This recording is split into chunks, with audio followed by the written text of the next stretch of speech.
रखना है, लाला लाला रखना है। लेकिन टंगी में चाप आइए भी टांग दी, सीना भी टांग।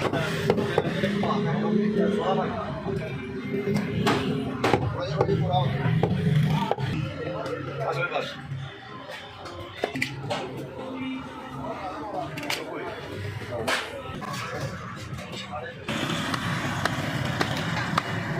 इस वक्त हम मौजूद हैं फैसलाबाद पीपल्स क्लब नंबर 2 के राजा चौक से जब बोर्ड चौक की तरफ जाएं तो मेन रोड पे ये सुल्तान फाइक बीफ एंड मटन शॉप पे।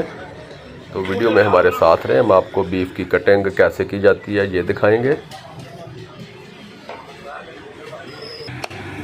वीडियो अच्छी लगी तो लाइक करें, दोस्तों से शेयर करें और मज़ीद गोश्त की कटिंग की अच्छी वीडियोज़ देखने के लिए चैनल को सब्सक्राइब ज़रूर करें।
जानवर का केड़ा हिस्सा है?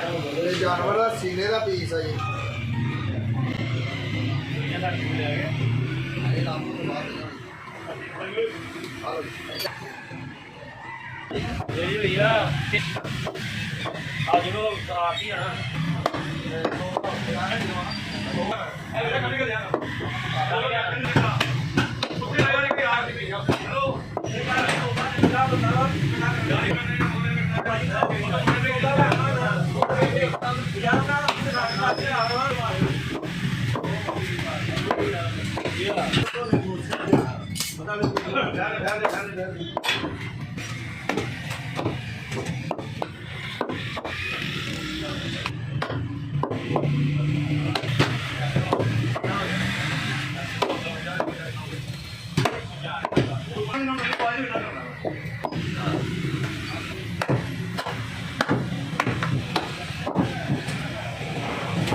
चोरी मारी है यार, बुलावा की सीना जाम